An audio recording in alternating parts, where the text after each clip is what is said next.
Não adianta trabalhar se o Senhor não edifica, né? Se o Senhor não concorda, se o Senhor não estiver conosco, todo o nosso trabalho é inútil. Mas Deus está conosco. Vimos isso na sua misericórdia, né?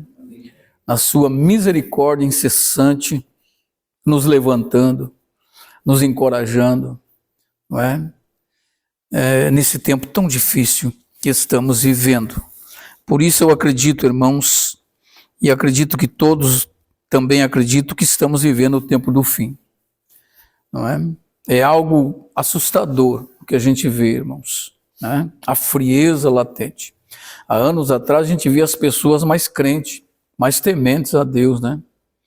Tu fazia um culto debaixo de um cinamomo, juntava ali 80, 100 pessoas. Hoje, nem dando cesta básica, não é? Não tem jeito, as pessoas não querem saber de Deus. É pura rebeldia mesmo. E a Bíblia diz, aquele que está em pé, veja que não cai. Então temos que nos conservar, irmãos, vigiando e buscando a presença de Deus. Amém? Quando eu coloquei os pés hoje aqui na igreja, eu senti que o culto ia ser diferente. Hoje é um culto especial, irmãos. Eu não sei por quê, mas o Espírito Santo me assegura que hoje é um culto especial. Amém? Louvado seja Deus. Atos dos Apóstolos, capítulo 20 e o verso 7. Atos 20 e o versículo 7. Louvado seja Deus. Deus é maravilhoso, né, irmãos? E tem feito grandes coisas. Tem nos assistido. Tem nos proporcionado dias felizes, dias abençoados. Damos graças ao Senhor. Todos acharam? Atos 20, a partir do verso 7. Paulo entrou ali. Diz assim: no primeiro dia da semana, estando nós reunidos com o fim de partir o pão, Paulo, que devia seguir viagem no dia imediato, exortava-os e prolongou o discurso até a meia-noite. Havia muitas lâmpadas no cenáculo, onde estávamos reunidos. Um jovem chamado Eutico estava sentado numa janela, adormeceu profundamente durante o prolongado discurso de Paulo. Vencido pelo sono, caiu do terceiro andar abaixo e foi levantado morto. Descendo, porém, Paulo inclinou-se sobre ele e, abraçando-o, disse: não vos perturbeis, que a vida está nele. Subindo de novo, partiu o pão, comeu e ainda lhes falou largamente até o romper da alva. E assim partiu. Então conduziram vivo o rapaz e sentiram-se grandemente confortados. Querido Deus, bondoso Pai, Tu é a graça, Teu é o poder, Tu é a glória. Aqui estamos todos à espera de um grande milagre. Tu és o Deus das maravilhas, o Deus dos milagres, o Deus que ressuscita os mortos, o Deus que dá vida, o Deus que conforta, o Deus que restaura. Reunimos-nos aqui, Senhor, com este propósito de Te adorar, de nos entregar, de buscar ao Senhor, buscar a Tua face, crendo, Senhor, que a Tua misericórdia se renova a cada manhã. Abençoa todos nós, abençoa as nossas vidas, nossas casas, nossas famílias. Dá-nos temor, dá-nos graça, Senhor. Ó Deus maravilhoso, em nome do Teu Filho amado Jesus Cristo, eu Te agradeço juntamente com a Tua igreja, rendo graças e louvores a Ti, Senhor. Fica conosco aqui, Espírito Santo, nos consola, nos conforte, renove as nossas forças, Senhor. É o que nós Te pedimos em nome de Jesus e Te agradecemos. Amém. E amém. Podem sentar, meus irmãos, e meditemos na palavra de Deus. Esta mensagem Deus colocou no meu coração, irmãos, estudando e meditando na palavra de Deus. Eu percebi, irmãos, aqui a mensagem geral é deste Miraculoso milagre, né? Paulo ressuscitando a vida de um jovem que estava assistindo um culto, sentado em uma janela, um jovem da cidade de Troade, e adormeceu por conta do prolongado discurso de Paulo, né? Ele adormeceu e caiu da janela do terceiro andar e morreu. E Paulo foi até ele, abraçou ele e ele ressuscitou, né? Um grande milagre. Deus opera pela vida, através da vida do apóstolo Paulo. O texto começa dizendo, irmãos, no verso 7, que no primeiro dia da semana, eles se reuniram com o fim de partir o pão. Esse partir o pão, eu acredito que era uma reunião de Santa Ceia. Acredito que era um culto de Santa Ceia. Primeiro dia da semana, domingo, eles se reuniram para partir o pão, para celebrar. Imagina só, irmãos, como não estava aquele culto lá. Hein? Um culto de Santa Ceia. Quem vai pregar? O grande apóstolo Paulo, né? O apóstolo do gentio.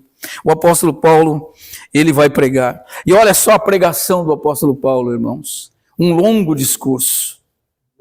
Eu vejo que a igreja primitiva, meus irmãos, tinham uma certa prioridade pela palavra de Deus. A igreja primitiva, ela priorizava a palavra de Deus. Se estendeu até ali a meia-noite. Até a meia-noite ele pregou, irmãos. Imagina, como não estava aquele culto maravilhoso. A igreja primitiva, irmãos, o primeiro ponto que nós aprendemos aqui, a igreja dos apóstolos, a igreja de Atos dos Apóstolos, a igreja onde o apóstolo Paulo pregava, era uma igreja que amava a palavra de Deus. Era uma igreja que priorizava a palavra de Deus. Não era um cultinho de 20 minutos, e encerrou e vai todo mundo para as mesas comer. Não. Eles tinham outro tipo de fome. Eles tinham fome da palavra. E Paulo era portador da palavra. Paulo, o grande missionário, e ele estava pregando a palavra com muita ousadia. A Bíblia diz que ele exortava. Olha, uma palavra de exortação é bem pesada. E Paulo exortava e prolongou-se o seu discurso até a meia-noite. Então aqui a primeira coisa que a gente vê, irmãos, nesta meditação da palavra, é que a igreja do Senhor, né, ela precisa priorizar e amar a palavra de Deus. A igreja primitiva vai levar muito a sério a palavra de Deus. Por isso, grandes sinais, por isso, grandes milagres, porque onde está a palavra, ali está o Deus da palavra. Deus, ele tem responsabilidade com a sua palavra. E aonde estão pregando a palavra de Deus, ali está o Deus da palavra, Deus está presente. E quando Deus está presente, milagres acontecem. Não é como visto aqui, um grande milagre, a ressurreição de um jovem que estava sentado em uma janela assistindo, e devido ao prolongado discurso de Paulo, ele adormece, é tomado pelo cansaço. Outro ensinamento aqui, meus irmãos, não é? Muitas das vezes nós somos tomados pelo cansaço, não é? Mas aonde há a palavra de Deus e o ensino bíblico, nós somos restaurados e renovados. Louvado seja Deus. No verso 8 diz que havia muitas lâmpadas no cenáculo onde eles estavam, um lugar bem iluminado, né? Havia muitas lâmpadas.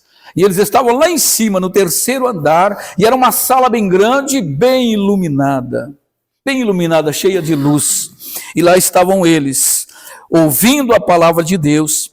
E aqui no verso 9, irmãos, dá esse sucedido, esse acontecimento, com este jovem que priorizava a palavra de Deus também. Estava lá, só que ele estava num lugar impróprio. Ele estava sentado em uma janela. O jovem Eutico estava sentado em uma janela. Meus irmãos, aqui também é outro ponto importante de nós meditarmos na palavra de Deus. Este jovem estava num lugar perigoso. Janela é lugar de perigo, um lugar perigoso. Porque quem está na janela, meus irmãos, quem está ouvindo a palavra, está na janela. A janela representa o quê? A fronteira entre o mundo e a igreja. Sentar-se na janela simboliza o quê? Uma posição de distração e divisão. Então, aquele jovem estava na igreja, mas ele estava num lugar impróprio, ele estava na janela. Quem está na janela, irmãos, não é? É o símbolo de uma pessoa que está na igreja e está distraída. Está aqui, mas com os olhos lá fora. O foco desta pessoa está lá fora. Então, janela é um lugar muito perigoso. E leva a pessoa à distração, ao descuido. Por isso ele adormeceu. Quem está na janela é uma pessoa que está descuidada, despreocupada e desinteressada. Desinteressada. Então, o culto, não é? A reunião, o culto, é para isso, para nós estarmos atentos, ligados, demonstrando interesse, não é? Com um olho no pregador e o ouvido bem atento no que Deus vai falar. E fazendo isso, nós somos fortalecidos, somos renovados. A palavra, irmãos, nos impacta, nos sacode, nos enche de força, de saúde, vida, poder. Porque a palavra de Deus, o apóstolo Paulo diz que é o poder de Deus para a salvação daquele que crê. Então a posição em que esse jovem estava era uma posição perigosa. Era um lugar onde demonstrava que ele estava demonstrando desinteresse e descuido total. E a janela, meus irmãos, como bem pregou o Hernandes Dias Lopes, eu assisti ele pregando esta mensagem, e ele estava dizendo que geralmente quem está sentado em uma janela, não é? Geralmente a pessoa que está numa janela, ela nunca cai para dentro, ela sempre cai para fora, não é? E foi o que aconteceu com o Eutico, esse jovem, ele caiu para fora, não é? Janela é sinônimo de queda. É um lugar perigoso porque leva à queda. E quem está na janela é uma pessoa distraída, desinteressada, está com o coração dividido. E isso me chamou muita atenção e eu quero compartilhar com vocês, irmãos. Nós não podemos ter o coração dividido. O nosso coração deve estar 100% na obra de Deus, na obra missionária. Nós não podemos estar distraído, como este simbolismo todo aqui da janela. Uma pessoa que está na janela está aqui, mas está olhando lá para fora. O foco, o interesse dessa pessoa é lá fora, não está interessada no que está acontecendo aqui dentro, não está sintonizada, climatizada, não está no mesmo espírito, porque ela está na janela, olhando para fora. O foco, os olhos dessa pessoa estão focando para um lugar que provavelmente irá levar ela à queda. E foi o que aconteceu com a vida desse jovem. Ele caiu da janela e a Bíblia diz que ele morreu. Ele morreu. Então janela é um lugar perigoso, por quê? Porque leva à queda. Entendeu? Ou seja, estar distraído na igreja, desatento na igreja, leva à queda, leva ao sono, não é? Porque o sono espiritual é outra coisa perigosa. O sono espiritual, a Bíblia diz que ele adormeceu, ele dormiu. E por que ele dormiu, irmãos? Esse sono demonstra o quê? Desinteresse e mornidão pela obra de Deus. Não é? A pessoa que dorme num sentido espiritual, não fisicamente. A pessoa que está dormindo espiritualmente, quer dizer, está desligada, desatenta. O pastor está falando uma coisa, ele está pensando lá no que tem que fazer em casa. Ou num trabalho, ou numa proposta de emprego, ou num namoro, sei eu. O corpo está presente, mas a mente está lá, bem longe daqui.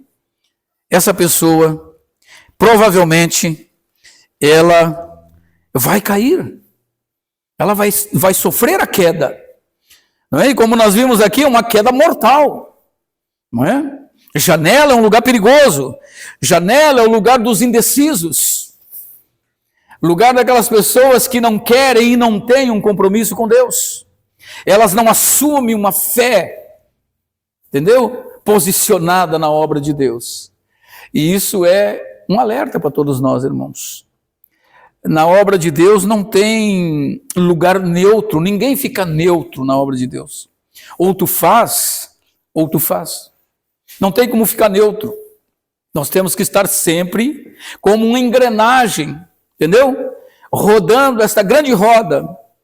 Nós somos estas engrenagens. No reino de Deus não tem lugar para a pessoa ficar neutra. Diz, olha, eu vou na igreja, mas eu não quero nada. Entendeu? Eu vou ficar lá sentadinha no banco, igual uma pedra. Isso não existe. Na obra de Deus, irmãos, nós temos que estar engajados. Nós temos que estar funcionando. Nós somos aquela engrenagem. Qualquer coisa que esteja fazendo, até que um copo d'água, Jesus disse, tem recompensa, né? Qualquer coisa. Como a irmã Dilma ontem na oração, né? Ela abriu o coração para nós aqui, não foi, pastor Théo? Ela disse, olha, eu quero aprender mais, porque eu quero fazer mais. Digo, meu Deus do céu, que coisa linda isso. A irmã já está fazendo coisa que nenhum jovem está fazendo. Não é? Vem aqui no ensaio, se esforça, na oração. Imagina. E ela está se sentindo o quê? Que tem que fazer mais. E esse é o verdadeiro sentimento missionário. Esse é o sentimento de quem nasceu de novo. Ele tem uma certa preocupação pelo reino de Deus. Ele quer produzir, ele quer dar fruto, ele quer mostrar que a sua árvore está cheia de frutos. E há uma preocupação normal e legal dentro de nós. Isso é bom, isso é maravilhoso. Triste seria se não tivesse nenhuma preocupação. Não é? Então, esta preocupação, irmãos, por aprender mais, por querer saber mais, não é? Isso é maravilhoso. Isso é temor. Tem muita gente que não tem mais isso. Temor não existe mais no coração. Botou a vida espiritual no piloto automático. Não é? Então, meus irmãos, a obra de Deus é para nós agarrarmos com muita seriedade. Com muita seriedade. Nós temos que levar a sério a obra de Deus, meus irmãos. Eu sei que todos vocês que estão aqui estão levando a sério. Mas o nosso Deus é o Deus da exortação. Ele nos exorta para a gente caprichar mais ainda. Para a gente não cair. Para a gente não deixar brecha, não dar lugar. Entendeu? O Espírito Santo está tratando, está trabalhando com todos nós. Não que ele esteja desagradado, muito pelo contrário. Não é? Isso é uma demonstração de amor. Deus, quando ele nos exorta, quando ele nos chama a atenção, é para nos abrir os olhos, para nós crescermos, para nós nos fortalecermos, porque Deus tem mais. Deus tem uma posição, Deus tem uma obra importante para colocar nas nossas mãos. Mas ele precisa de um povo zeloso e de boas obras, um povo atento, acordado, não é? E é assim que temos que estar, irmãos. Não podemos estar na igreja como esse jovem. Ele ficou todo o tempo num lugar impróprio, ele ficou na janela, no lugar da indecisão. Janela é isso, lugar de pessoa despreocupada, pessoas indecisas. Por isso ele caiu, e caiu para fora, e morreu. Infelizmente aconteceu isso. Aleluia. Mas esta igreja aqui, irmãos, que é a igreja primitiva, a igreja que é um modelo de igreja, a qual nós temos seguido, e se temos que seguir uma igreja, esta é a igreja que nós temos que seguir, a igreja primitiva. Esta igreja, irmãos, diz que quando acontece esse fato, o apóstolo Paulo está pregando a palavra de Deus por volta da meia-noite, e acontece esse incidente trágico, e esse moço morre. A Bíblia diz que Paulo imediatamente desceu até o menino, parou de pregar e desceu até ele. Esta igreja, irmãos, não é uma igreja que só prega a palavra, é uma igreja que desce para abraçar os que caem. Esta é a igreja primitiva, esta é a igreja verdadeira, a igreja que abraça, em vez de acusar, em vez de apontar o dedo. Esta é a igreja que é a igreja do Senhor Jesus Cristo, a igreja verdadeira, a igreja que ama a palavra, a igreja que prioriza a palavra. O apóstolo Paulo desceu e abraçou, se inclinou sobre o menino e abraçou e disse: não vos perturbeis, porque a vida está nele. Aleluia. Louvado seja Deus. Na verdade, esse menino estava morto, irmãos. Paulo aqui profetizou um milagre. Profetizou. Ele disse, olha, a vida está nele. Por quê? Porque eu sou um servo de Deus. Eu sou um apóstolo. Eu sou um profeta. Interessante, pastor Telmo e pastor Giovanni, que este acontecimento aqui do apóstolo Paulo tem um paralelo entre o Antigo Testamento e o Novo Testamento.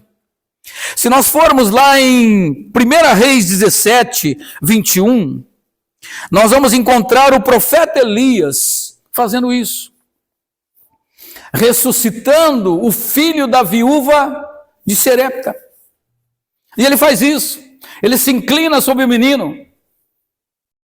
E se nós formos agora em 2 Reis, nós vamos encontrar o sucessor de Elias, o profeta Eliseu, que também faz a mesma coisa. Em 2 Reis 4:34, o profeta Eliseu ressuscita o filho da sunamita. Sabe aquela mulher que fez uma casa para ele?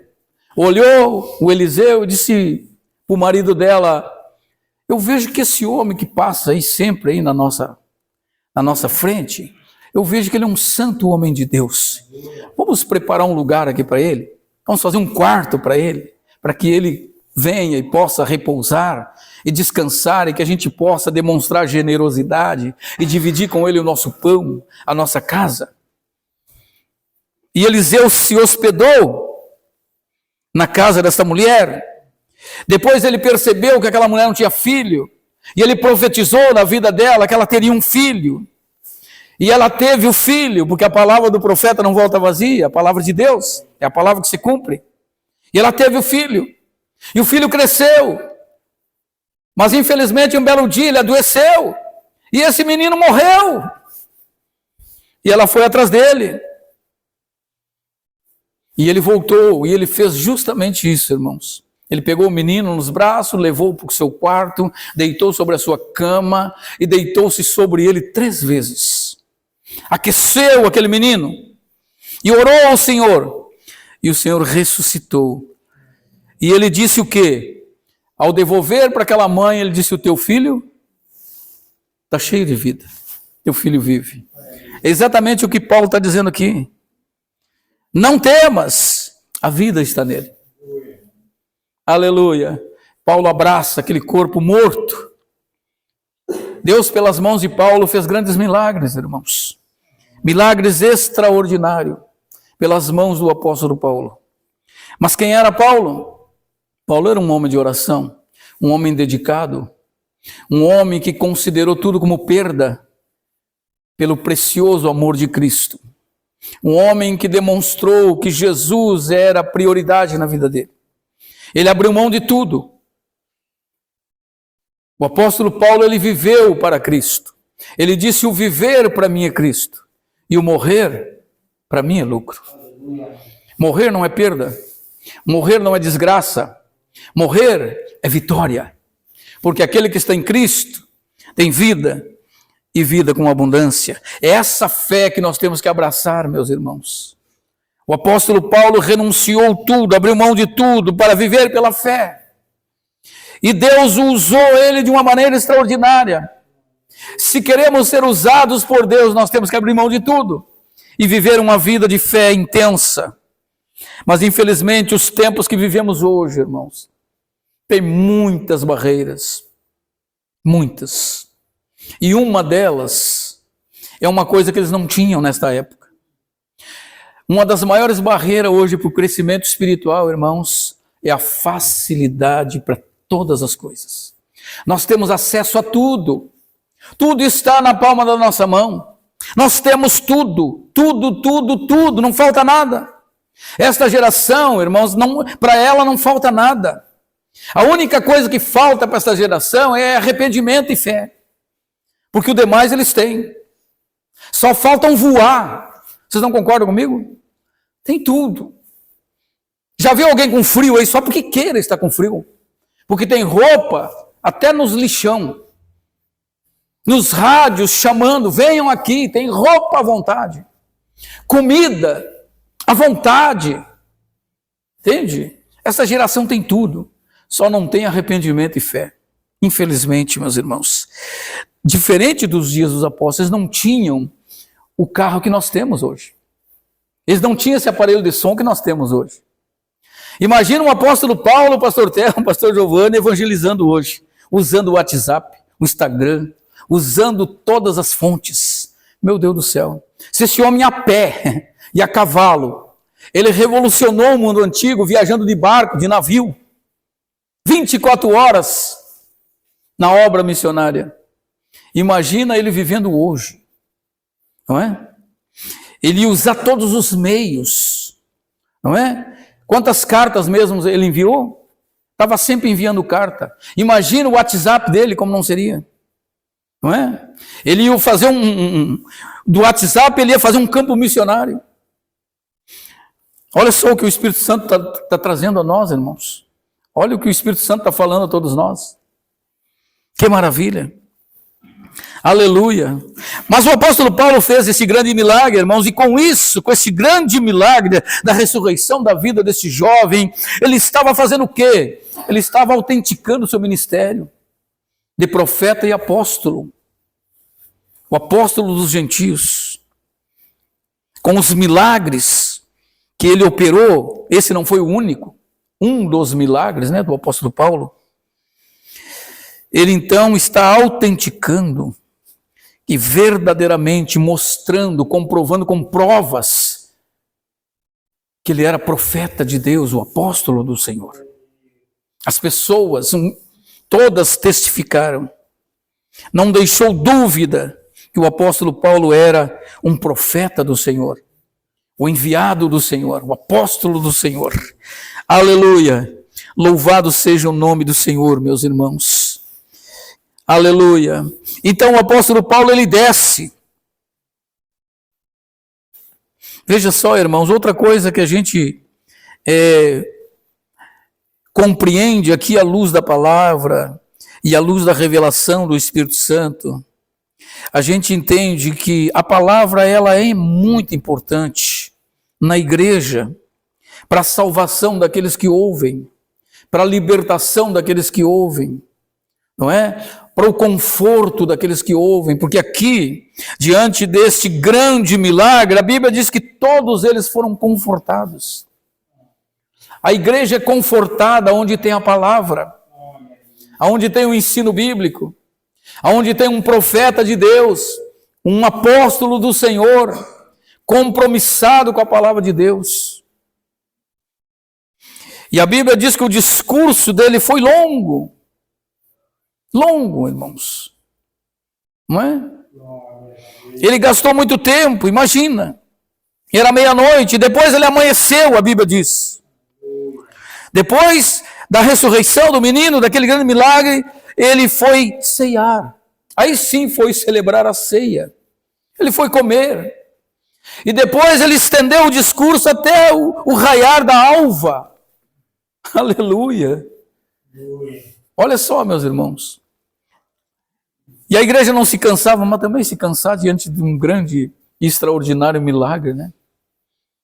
Deus faz isso, meus irmãos, quando a igreja está atenta à palavra, quando tem fome da palavra, quando ela está interessada na palavra, Deus se revela de uma forma sobrenatural, para trazer conforto. Então Deus, ele realiza um grande milagre em meus irmãos, para que aquilo venha de conforto ao seu coração. Porque é verdade, meus irmãos, todos nós nos sentimos, muitas das vezes, somos tomados pelo cansaço como o Eutico, não é? Esse jovem foi tomado pelo cansaço, e quantas das vezes nós estamos assim, cansados, né, com sono. Quantas vezes, irmãos? Mas Deus é tão maravilhoso, irmãos. Aí a gente vê o quê? Nesse verso do 10 ao 12, a gente vê a graça maravilhosa de Deus para com aqueles que caíram. Olha o que Deus faz, irmãos. Olha o que Deus faz com aqueles que caíram. Deus, ele não deixa, ele não abandona. Não. A Bíblia diz que o cair é do homem. O justo pode cair 7 vezes, mas todas as vezes o Senhor o colocará de pé. Então não temos que nos preocupar e nem criticar a vida daquele irmãozinho nosso que caiu. Temos que correr e fazer como Paulo, abraçar, aquecer a sua fé. Não é condenar, não é acusar. Olha o que Deus está nos mostrando aqui, irmãos. Olha o ensino bíblico, olha o que a palavra ensina. Paulo não acusa, não critica, não dá um sermão duro. Paulo vai e abraça o caído. E é o que a igreja tem que fazer. É o que nós temos que fazer. Correr. A Bíblia diz que ele desceu. Nós temos que aprender a descer. Descer é sinônimo de humildade.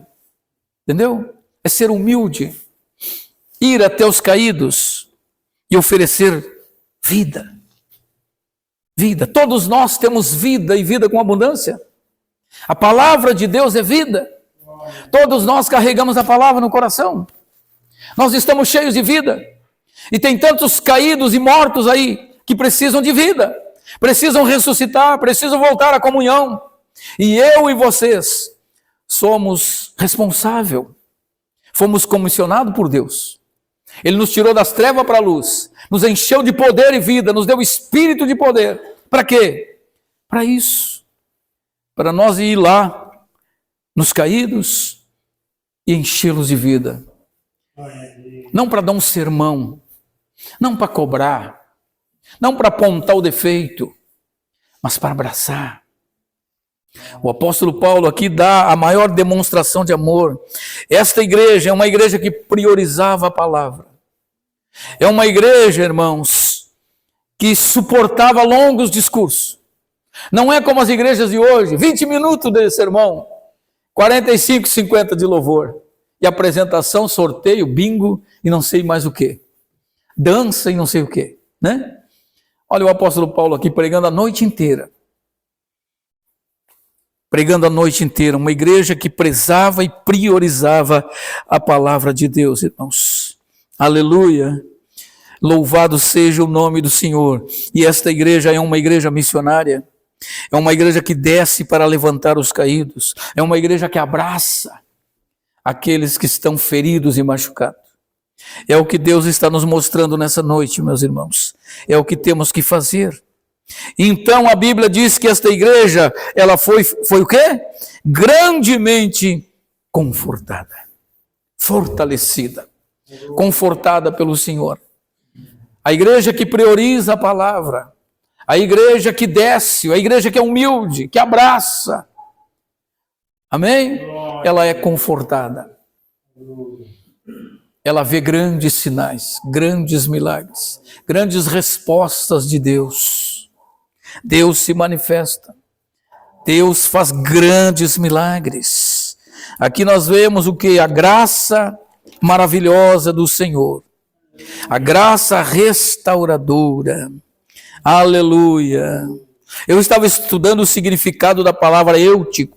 Significa afortunado, bem-aventurado. A história destaca a misericórdia de Deus, irmãos, em socorrer os que caíram e perderam, e caíram, e eles foram perdoados, e eles merecem uma segunda chance. Então é assim que temos que ver a obra de Deus. Fazer a obra de Deus com muito amor, com muita compaixão. Eu não estou dizendo aqui porque eu não estou dizendo isso, irmãos, porque eu sou especialista nisso. Muito pelo contrário, eu estou falando isso porque eu estou aprendendo com vocês e o Espírito Santo está falando comigo que é exatamente isso que eu tenho que fazer. Porque muitas das vezes, né, a nossa velha natureza age diferente.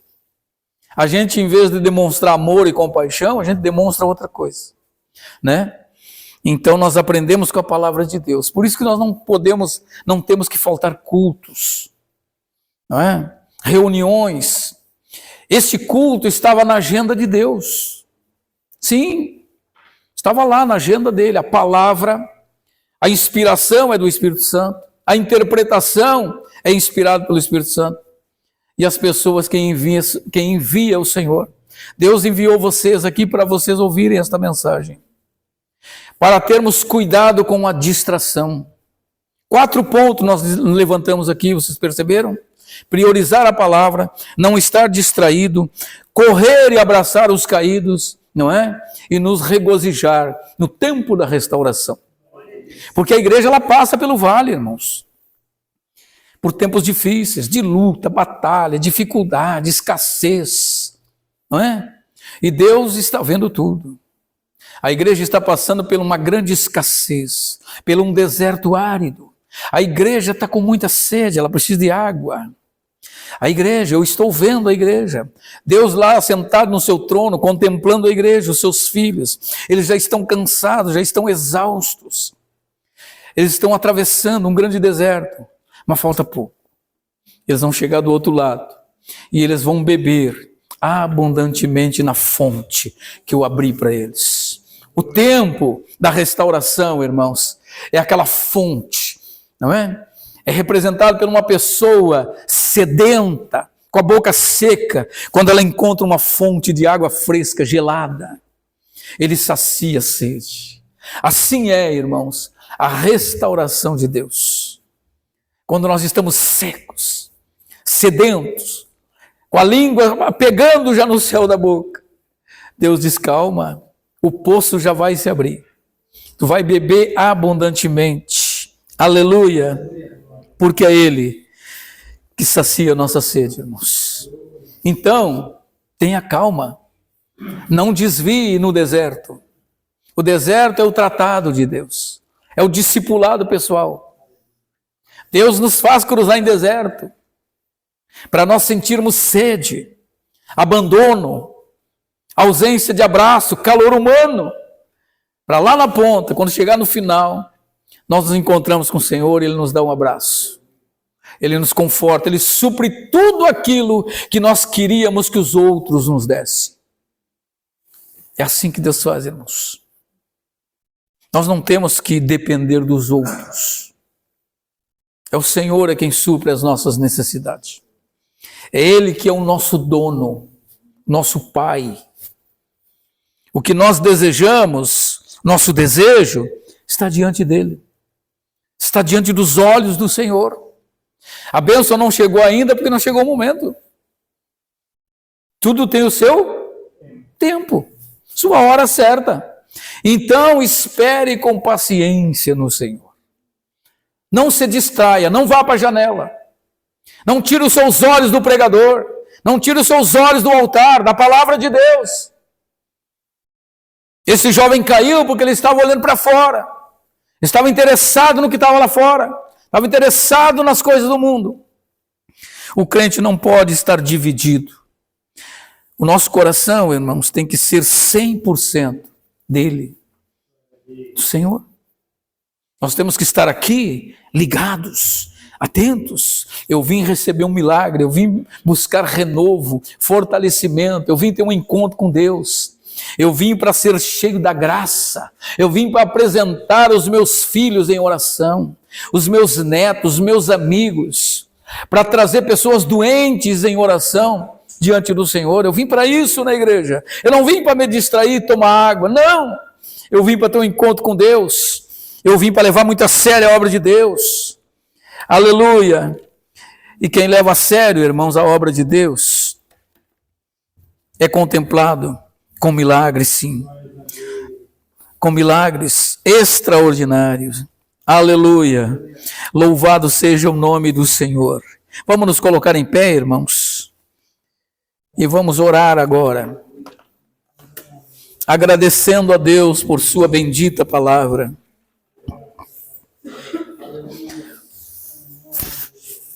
Louvado seja o nome do Senhor.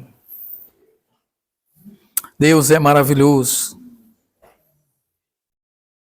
Senhor.